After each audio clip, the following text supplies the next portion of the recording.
Welcome to the Let's Be Hot podcast. I'm here today with the most special person in my life, my husband, Brandon Reese. And if you know anything at all about sculptural ceramic art, chances are you know his name.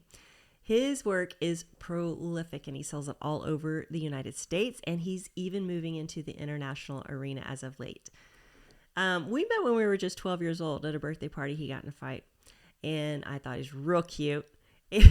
And we started dating around the age of 14. We did the whole thing where you're passing notes back and forth. So I remember getting always cartoon sketches on those notes thinking, this guy's pretty good. And then he took an art class, and immediately everybody knew there was something really unique with Brandon and his artistic ability. And we stayed together all through high school and began to talk about marriage and started navigating this decision about him becoming an artist. Funny thing is, we'd never been to an art gallery ever before, didn't know any artist, had never seen even a museum that I can recall. But yet, he was making the decision that that's what he was going to do for a career. And I was all about it and just all for him, his biggest fan. And so we moved to Kansas City for him to go to the Art Institute there. And after his undergrad work was completed there, to Ohio, where we found out we were pregnant with twins. And by the time he graduated from school there, he was not only at the beginning of his art career, we had started our family with a bang, 2 babies at once. And the rest, as they say, is history. So today I wanted to have him here to be able to talk a little bit about his journey and his career, because he has become such a success there. But it has been, like I said, a journey. Brandon, thank you for being here today and for agreeing to do this for your little old wife, because I know it's not your favorite thing in the world to do, but you've been willing, and I'm looking forward to it. Thanks for having me. I appreciate you having faith in me to pull this thing off. You're gonna do great.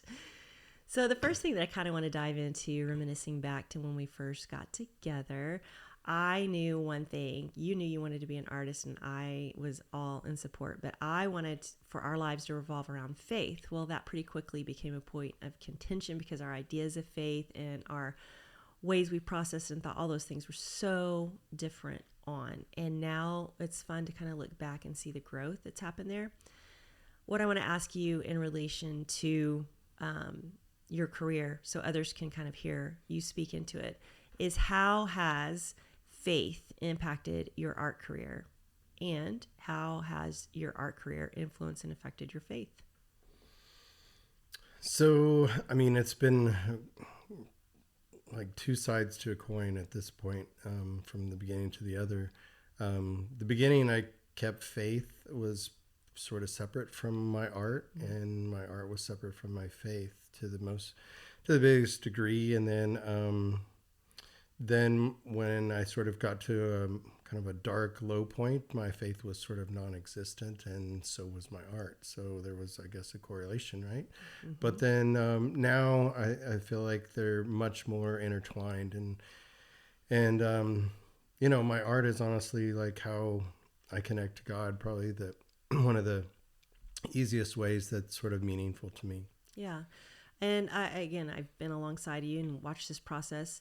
And in the beginning, it was a huge point of contention, because I connected to God in this certain way. I'd always connected to God in that way, and you didn't connect in the same way. And so I remember being so frustrated, and I remember that frustrating you, and just us not getting that there are so many ways to be able to connect to God. We just didn't know what they all were. So because we know that now different people do connect in different ways to God, how can you speak into someone who is maybe struggling with that process? What is your connection? You've spoken to it a little bit through art. That's how you connect to God. So what would you say to somebody who maybe is struggling with their path to that?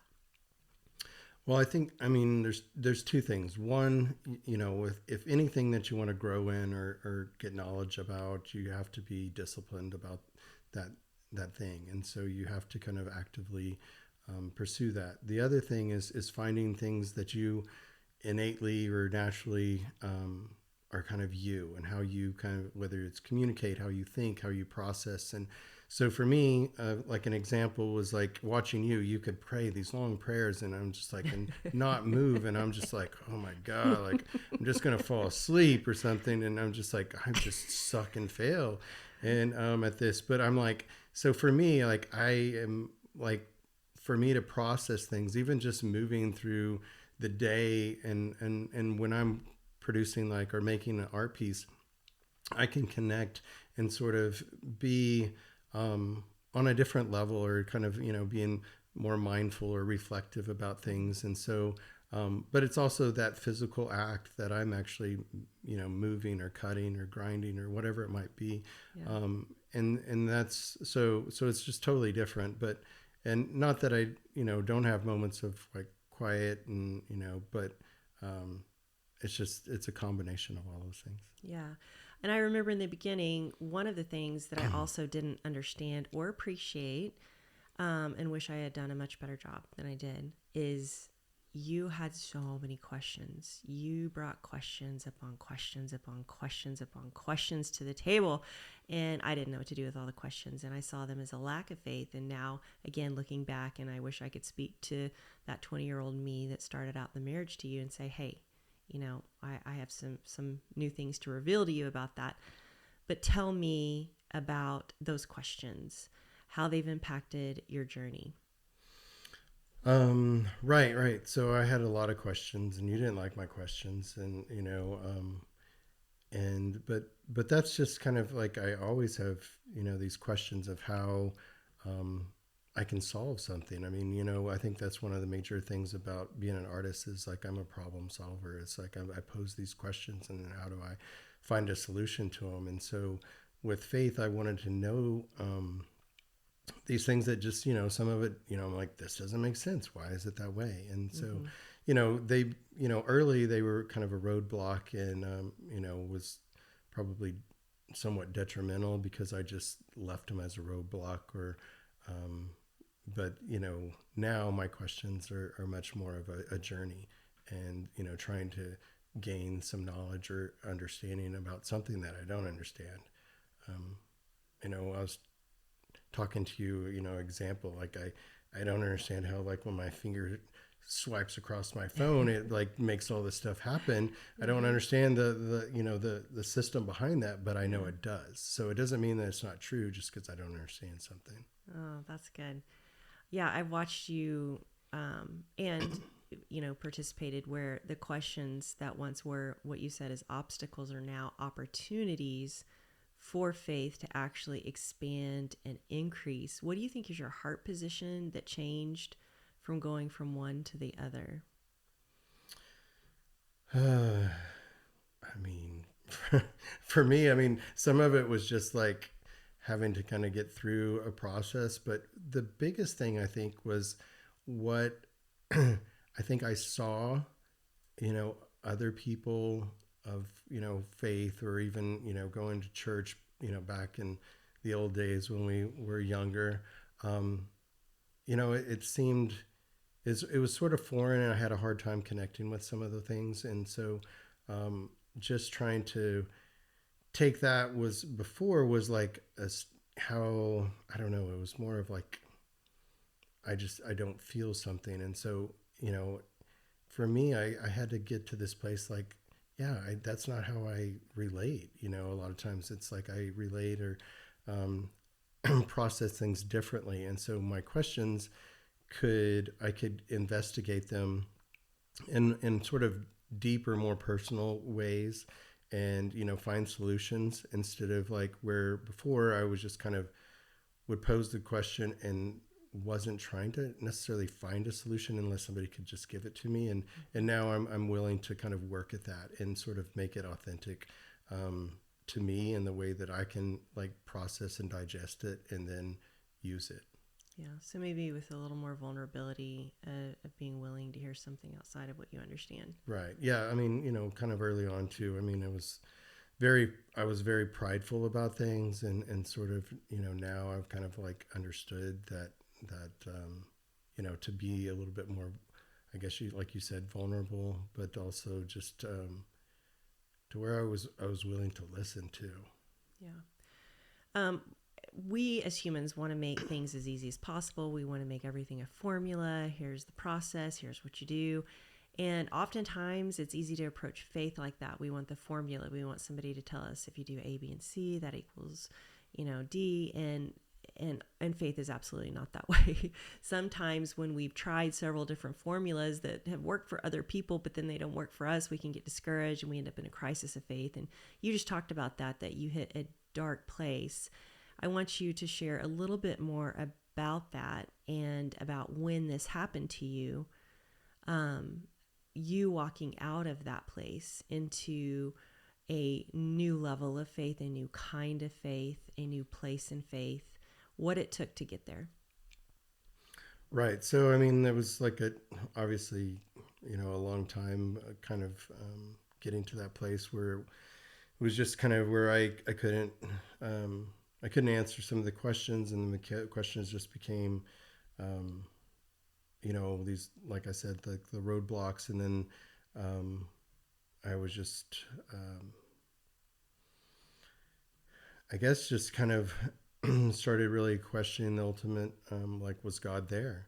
Was prayer real? Did it make a difference? Because you see, things that it's like, why is this in the world? Why is that? Why is God not just solve it all? Why is it not better?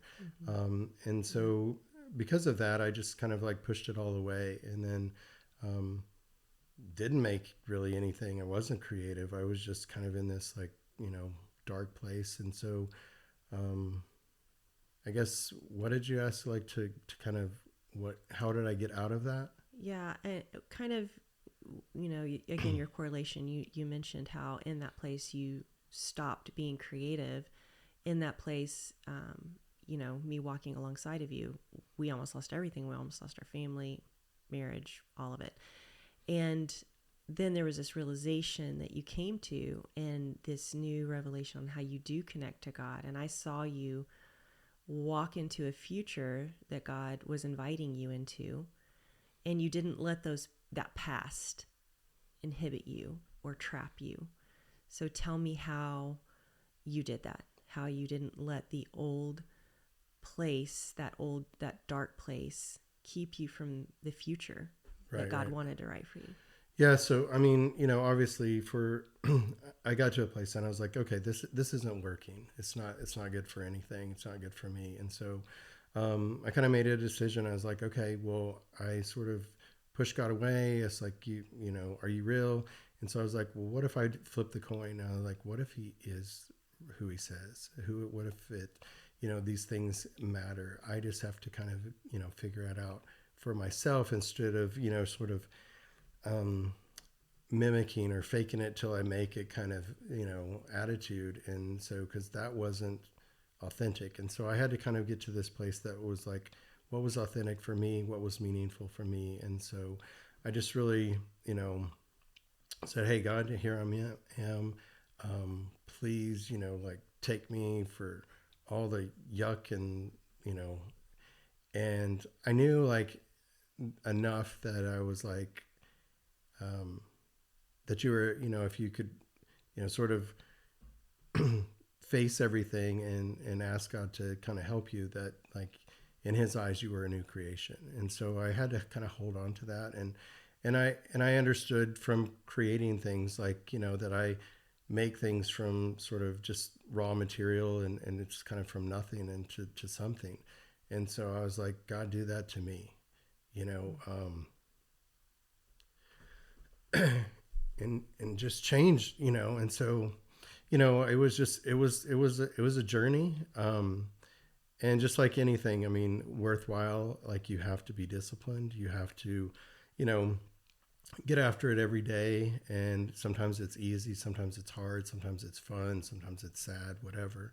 But just to kind of like, grind it out. And so, in doing that, I use those questions to kind of hit a deeper place and sort of like, well, what is it to me, and what can I do? And so, through all of that, probably became like my most joyful, kind of most creative part, and the part that I guess, because I could sort of hold on to like, hey, I am new, in this one aspect, but it also didn't void out everything that I had done or damaged. And so I had to kind of face like, these are consequences that we have to deal with in our life. Like, and so even though I knew there was these things that I wish I could erase, I couldn't, but I could also try to rise to a different level to be able to help myself and other people through those, I guess. Yeah. I remember a healing moment for me and really taking to heart what that passage of scripture that you're referencing means. If anyone is in Christ, he makes them a new creation. Really watching that unfold in your life, watching that unfold in you, and God develop you into a new creation. Yeah, I still was the same little 12-year-old essence of what I fell in love with, but this man version that was walking in a new kind of humility and this new experience with God. And I remember that it hit home to me. There was a sculpture that you had sold, and it had been in someone's yard for quite a bit of time, and a little windstorm or something hit it and shattered it. And I remember they mailed it back to us in a box, and opening up that box, and it's shards. I mean, it's hundreds of pieces. And I'm looking at that thing going, there is no freaking way this is going to work or ever be able to be put. And this was shortly in our recovery and walking out of that season and trying to figure things out for our family. And you tackled it. And me getting to watch you put that piece back together gave me an understanding of what God means when he says he makes us new. And that piece, I can affirm, actually looked better at the end of its remaking than it did in its origination. And it was stronger because of the materials that were used to bring it together than it was even before when it had originally sold. And so what a healing moment and what a healing example of understanding that no matter what windstorms come and attempt to destroy and completely steal, kill, destroy, take away the shape and the original intent of us, that God is the creator. He knows how those pieces come back together and can make it even better and brand new.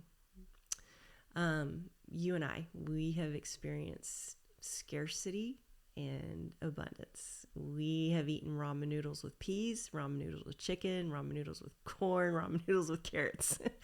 We know what those days are like, and we know abundance, mostly in the form of children. But I want you to tell me, what is it? We talk about this a lot. What is it that you've come to understand about the both of them? Yeah, I mean, you bring up abundance and scarcity, and then you're talking to your husband that's an artist, and there's the cliche of like a starving artist, right? I guess the only rich artist is a dead artist, kind of thing, and so, but anyway, yeah, I mean, like the scarcity and gosh, I'm zoning out. Abundance, yeah, there we go. So. Those two things, I feel like have over the years, I've kind of learned that it's more of your mindset and not your bank account, that is meaningful there. Although, over the years, like we're definitely not in the starving artist category anymore. You did used to hope that my stuff would break and we would get the insurance money for it. Yes, we did. But now that's not where we're at. But yeah, so I think it's just that switch, and it's a hard thing because sometimes for me, I'm like, here I am creating something, and I do try to sell it so we can, feed our 5 kids, and now we have, our family just is exponentially growing with them all getting married and having their own. But yeah, so it's just kind of keeping perspective and trying to keep that generous and sort of abundant mindset. And the biggest thing is when you have a scarcity mindset, you're focusing inward, and when you're have an abundant mindset, you're focusing outward. And then all of it kind of can fall in place. Yeah, I love it. Why do you think, shifting gears here a bit, why do you think You and I have been on this scene for a long time. Why do you think artists, both stereotypically and in general, question and also resist Christianity? And what do you have to offer that conversation as a Christian? Yeah, I mean, definitely. I think that the generalization holds up for the most part. I would say that most artists that you come across do have a resistance to it, and question. I don't know. So much of that I think becomes more of its hostility almost against it, and I think a lot of that stems from what kind of has happened in the church and with Christians as kind of like this, and that's a stereotypical thing too. But I mean, it's happened where, it's kind of seen as this rules and regulations and what you can't do. And for an artist, that's kind of the opposite of the way that you think. It's like, okay, I have these things. What are my possibilities? And so, that's kind of, feels like a turnoff. And then the other is, with like the Christian and all they want to do is like, sell you their way and just, convert you kind of thing. And so those are two kind of hard things to, when somebody, that's all they allow in their realm or what they know about it. And so that's, I think, where that kind of comes from. Yeah. And again, what do you offer as a Christian to that conversation? What would you say to someone when you're given the chance? Right. So I mean, I definitely, see that perspective, but that's honestly not what the ultimate, what the truth is. And so what I try to offer is, Jesus came not to just bang people over the heads with what, his agenda. He was here and to love people where they're at and to meet their needs of what, where they were, at, and to honestly, he, turned up conventional ways upside down and offered people, dignity where they didn't have it, and offered people freedom where they had never known it. And so, for me, it is a freedom. And I think it's a freedom that people don't realize. Yeah. And so until you can kind of get to the heart of it and get to like the genuine nature and what he came to do for all of us, you kind of miss the point. And, and it's with so many things, but it's just trying to be, so with me, I just try to like meet people where they're at and, help them, teach them, love on them, encourage them, and, show them, this is how I do it. Mm-hmm. We've talked about this, and not just in the art world, but something I'm really passionate about and hope to influence is that perspective of what the church is and sometimes has even been, that we're not asking you to walk into a building and check your freedoms at the door, that the church is really you and me. It's alive inside of us. And that there's no freedoms that we're giving away.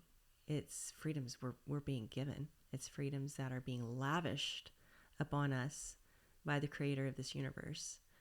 And the radicalization of believers who follow in the way of Jesus would change everything in whether it's the ancient world or our present day.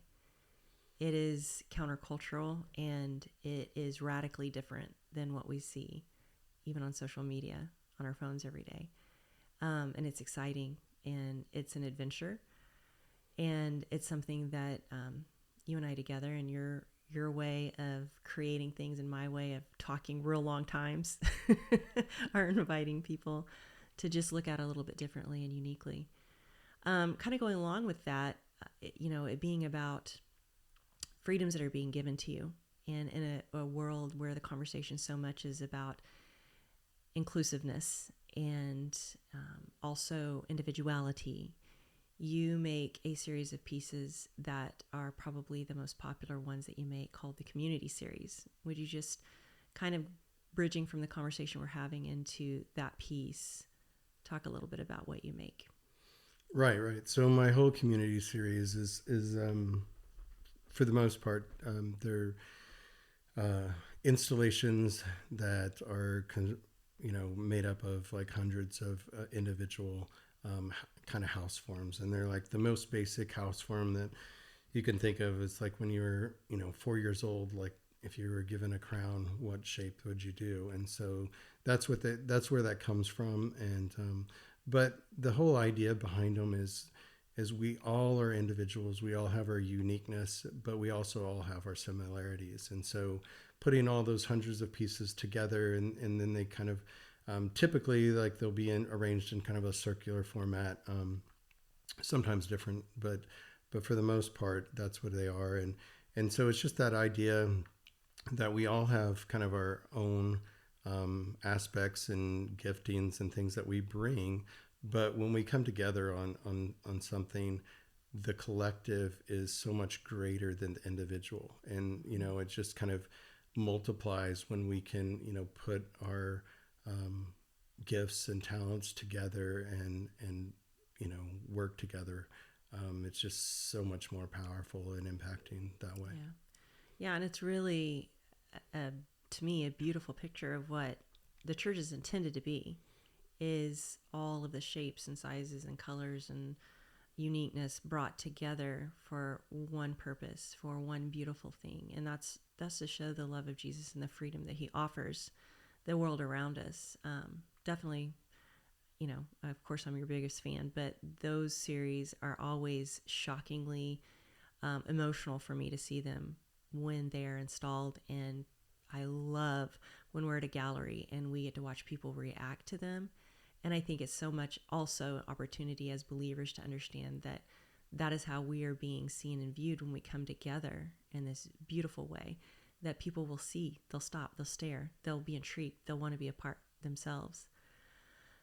I've also watched you over the years have to really balance expectations of others in regards to your art and maintaining an authenticity in what you create, especially now with social media. So much more is visible and seen to everybody, and things can become popular overnight.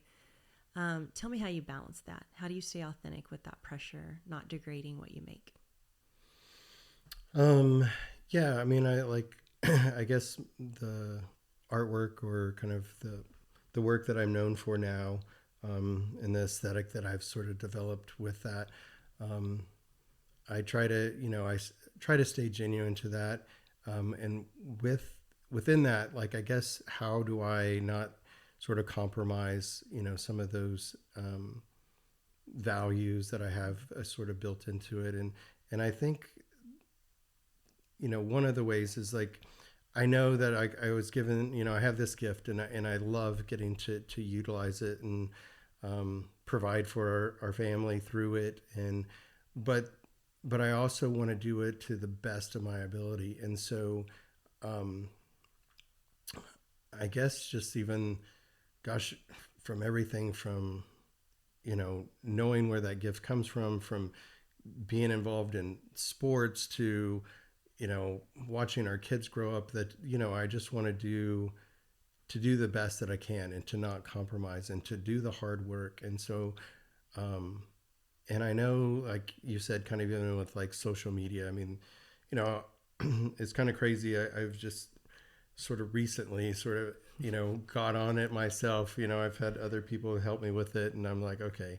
So, looking at Instagram and seeing just, what's on there and what, people are doing. And a lot of it is kind of gimmicky, and it's sort of bad. And it's, and I think it kind of confuses people on, how do I differentiate, the good and the bad and the real, from sort of the gimmick. And I think, once you kind of dive into it and you get past some of, those sort of quick responses, you can find what's, like, genuine, and what's, more unique, and what people put their heart and soul and their ideas and their behind, versus just something that looks flashy, or that's, like, satisfying to watch it being made, Yeah.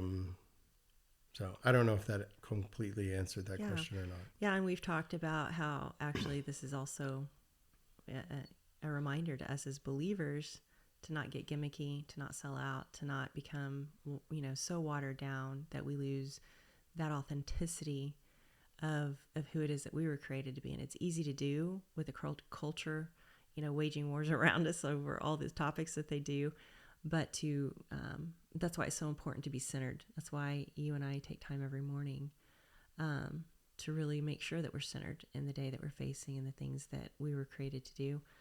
Do you want to speak into that? I know that's become a really important part of your day. Yeah, I mean, kind of our by morning time or yours, or we do some of it together. Just where I can get up and learn and read and just kind of get into a calm sort of head space, heart space, spirit, and educate, like who is this that, God that I serve, and sort of what can I, glean from that today, but also to just take like some quietness and I feel like it just kind of helps navigate and sort of like be, have a perspective that is maybe more right on, I guess, throughout the day. Mm-hmm. And because you're always going to have the things that are unexpected. I mean, we seem to always have quite a few things, and I'm like, we just maybe don't have enough margin built into our days. Yeah. But when those things come along that you can, deal with them and enjoy it too. Yeah. Kind of at the height of when things were going so well for us and kind of getting into the place where our kids are starting to be adults and they're making good decisions and your art is selling and doing well. We made it through 2020 as unscathed as possible. And, we were looking at a really good place. We were in our new house, and at 48 years old, you have a massive heart attack. Horrific day that I don't even know that I've processed completely myself, but barely got you to the hospital in time, literally minutes away from potentially losing your life. A lot of people, these experiences, when they have them that are that significant, leave people, even their families, full of fear and worry and anxiety. And I've watched you not let it do that to you, but can you tell me how it did impact you? Well, first I was just frustrated and mad, because I thought I was having like, either it was an asthma attack or like COVID, like 3.75 or something edition. And so, I was being stubborn and just continued to work out for I another just am like glad that's recorded. 35, 45 minutes. I don't know. And then, of course, I thought I was being a head case until like, my arm was going numb, and then I just still thought I was being dumb. And then when it started getting hard to breathe and it felt like somebody was stabbing my chest, then I was like, okay, maybe something's wrong. Maybe you should, we should do something about it. But, got there. They said I had about, 15 more minutes or I wouldn't probably be alive. But, and it's just kind of remarkable when they tell you like 100% of your main artery to your heart was blocked. And so I'm like, well, how am I talking to you right now?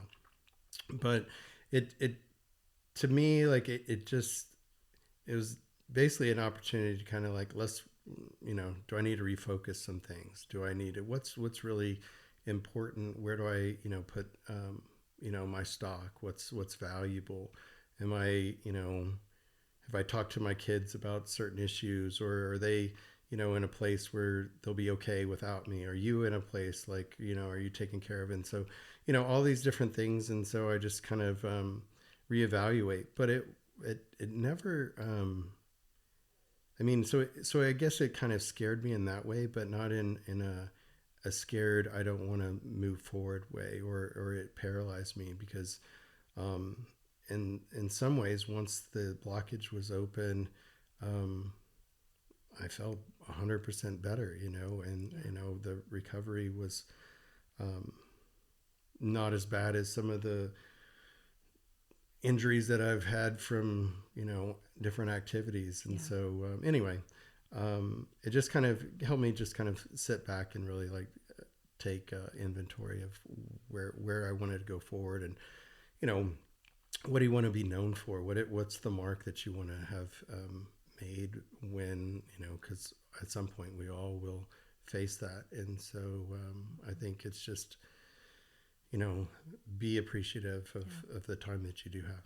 Yeah. In my, as a counselor, some of my clients, when they come in, almost every single time I have them do this exercise to where I have them imagine, you know, they're 99, 100 years old, and they die, and their family is gathering around them, and to go through the process of what do you want them to say about you? What do you want them to write on your epitaph? What is it that you know, 5 to 9 words. How do you want to be identified when it's all said and done? And you literally had that moment that, you know, you were sort of forced to do at 48 years old. So I'm lobbing you a new one here, a question that we didn't talk about. What would some of those words be? What do you want said about you as identifying markers? Hopefully at 99, 100, 103, and we're both together at that day. But what do you want said about you? Yeah, I wasn't. I didn't know you're gonna put the, you know, that kind of question on me. So, you know, I guess if you're kind of just saying, picking out words, how somebody was explaining is probably, you know, it would be nice, like if I was, you know, thought of as genuine or and hardworking, helpful, kind, you know. I don't know if too many would say I was smart, but I guess creative. Yeah, I don't know. Like I'm still trying to process those things, you know, and how I can get better at some of it. Yeah.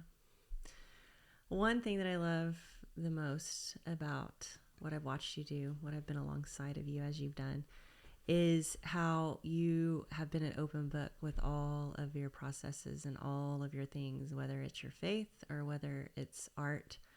You have opened that up to your children with complete availability and vulnerability. Why do you feel like that is important? I guess the biggest thing with trying to show the whole process and you know, all the little aspects is because when I look at kind of where do I put my value in things, and it is the process, it's the journey. It's not always just what the destination, and so kind of to reflect that back to like my art, because get me a little bit like, you know, just where I'm feeling this right now. So anyway, but like to my art,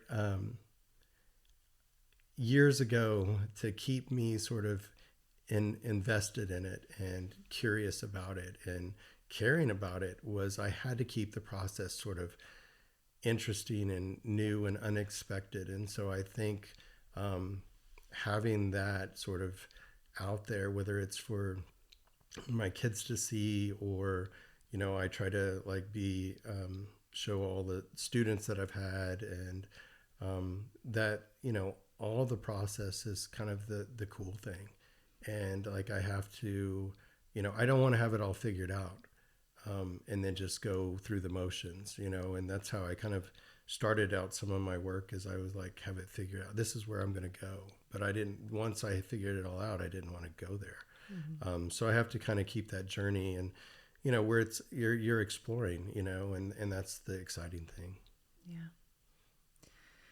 Oh, I love that, and I love you. And you know what question's coming next? We sat at this table, you and me, with my Nana, with some cinnamon rolls and roast and all the things that she did. So you know her and you know her heart. And she used to say, I want the whole world to know Jesus. What do you want the whole world to know?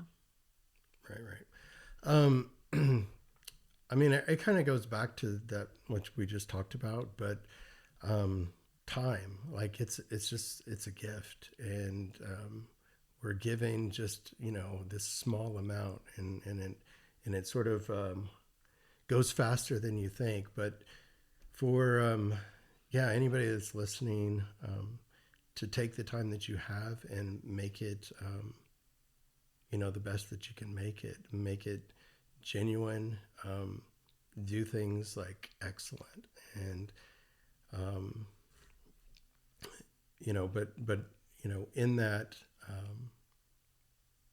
take time to slow down, to just like, I mean, it's cliche, but like to smell the roses, but like just the little things where we're with our grandson Cal, and we just like, can slow down and just watch him, like how funny he'll like just eat some yogurt or something weird, like that. And so it's just those things, but just to give it your all, and but just take the time and know it's a gift, and you're only given so much, and so make it count. My love, I am grateful for every moment of time I've been given with you, all the good days and all the bad days. And man, we better have a lot of time left together, because we have a lot of grandbabies coming down that path, I have a feeling. And so we got to stay after it. I love you so much. Thank you for doing this with me. I love you.